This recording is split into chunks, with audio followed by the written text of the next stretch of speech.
Assalamualaikum warahmatullahi wabarakatuh. Selamat sore semuanya. Selamat sore Pak Riwan, selaku dosen pengampu mata kuliah manajemen industri, dan teman-teman yang saya sayangi dan saya banggakan. Baiklah, kali ini kami atas kelompok Flowchart Hub akan menjelaskan mengenai PPT yang telah kami rancang berdasarkan referensi yang kita gali. Baiklah, anggota kami yang pertama ada Dika Kartika Oktaviani dengan NIM I0719021. Kemudian saya Pak Isul Islami dengan NIM I0719023. Kemudian ada Muhammad Rifki Baktiar dengan NIM I0719051. Kemudian apa itu flowchart? Flowchart adalah diagram yang menggunakan grafik simbol untuk menggambarkan alur langkah-langkah dalam sebuah proses. Sebuah flowchart bisa membantu mendapatkan kesepakatan tentang urutan langkah simbol yang digunakan dalam flowchart.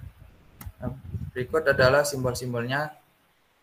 Kemudian dari simbol tersebut ialah menggambarkan pertama dari mula atau akhir, kedua langkah proses, tiga keputusan, keempat penyambung, kelima pengukuran.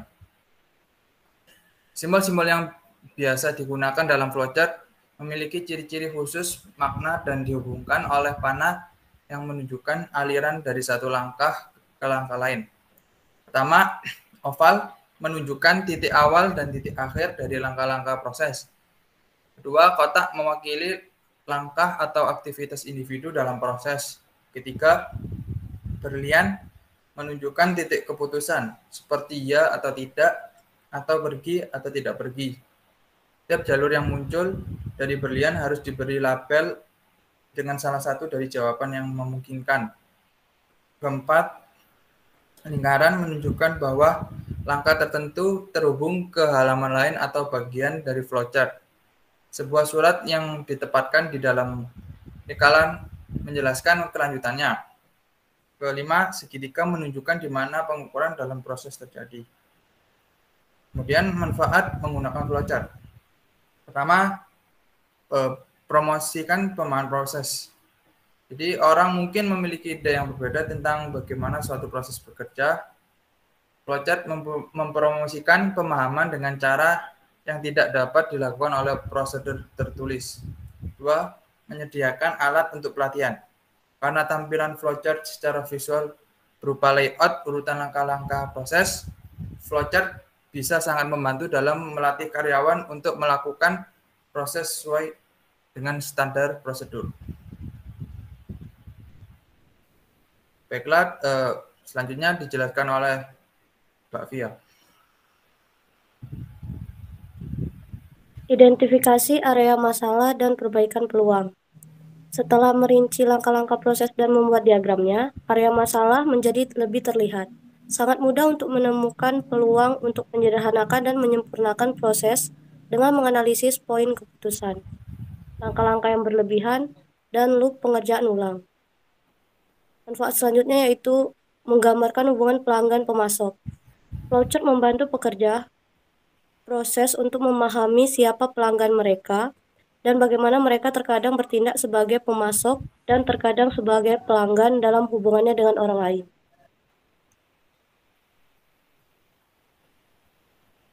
Level pada flowchart. Terdapat 3 level yaitu makro, mini, dan mikro seperti pada gambar yang terlihat.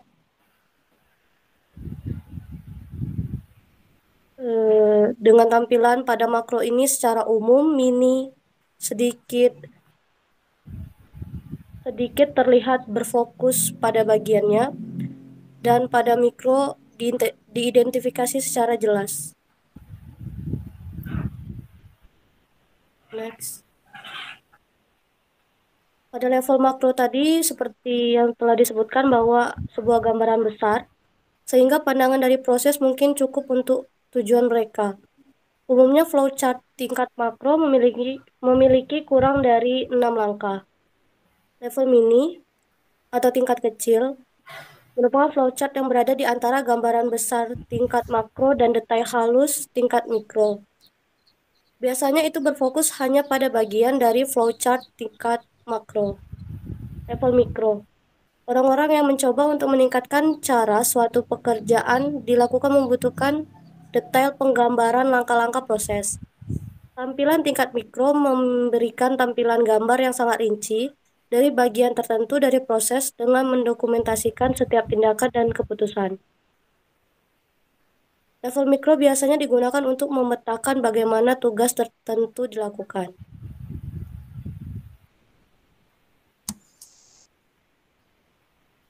Metode untuk membangun flowchart.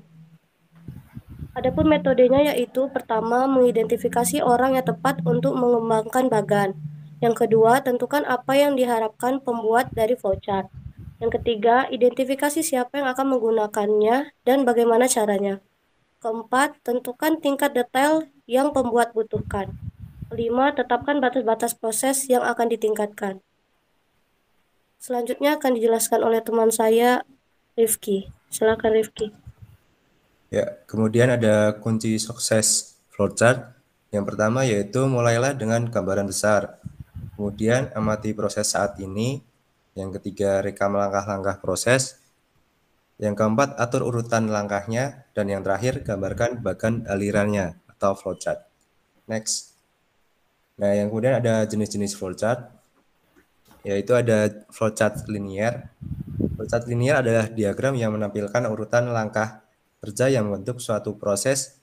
Alat ini dapat membantu mengidentifikasi pengerjaan ulang dan langkah-langkah yang berlebihan atau tidak perlu dalam sebuah proses.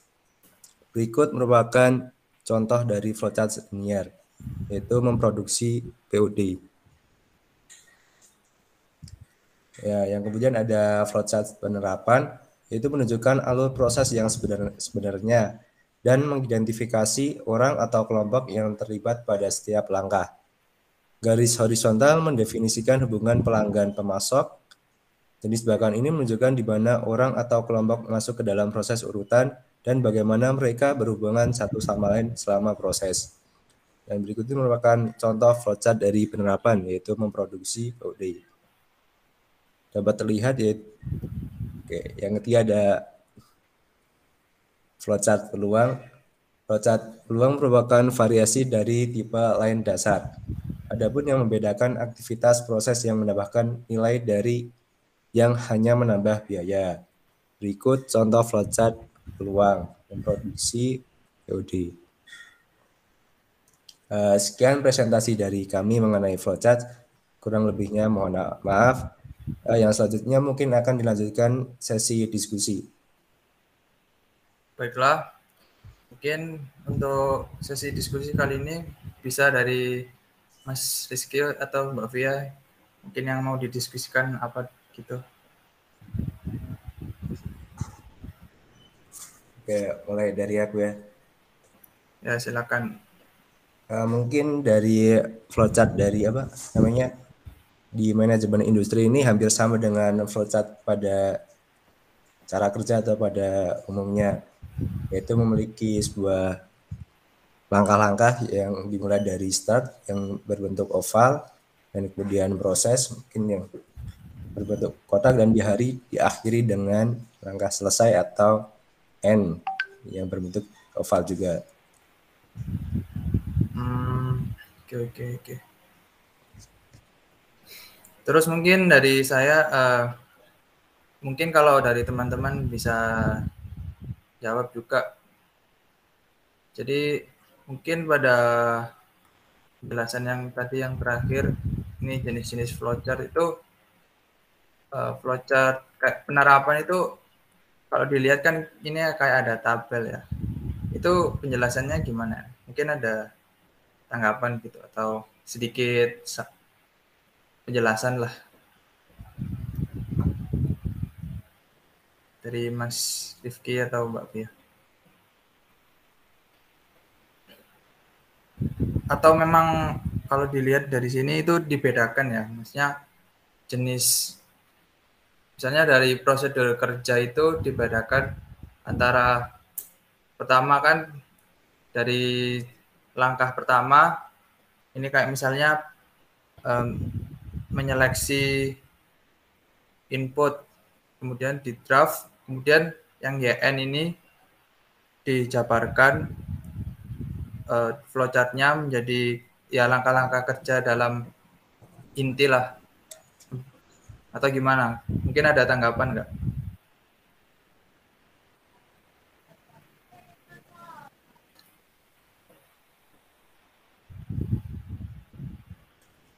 Oke, mungkin dari saya dapat terlihat dalam flowchart ini terbagi menjadi 3 bagian. Dari 3 bagian ini merupakan hubungan pelanggan pemasok. Seperti kata Ijul tadi, yang bagian pertama yaitu CMC, yaitu collect input dan draft code. Yang tengah kemudian yaitu YN, itu kan sebuah proses. Dan yang ketiga yaitu tabel XO, yang merupakan sebuah proses lanjutan. Oke. Mungkin dari Mbak Via ada yang ditanyakan atau yang mau didiskusikan?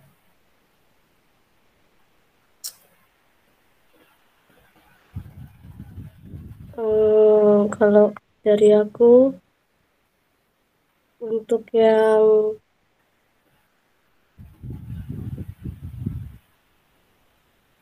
level tadi itu, yang makro, mini, sama mikro itu,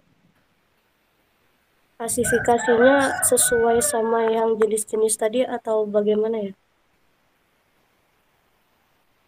Jenis yang ini ya, jenis flowchart ya. Iya.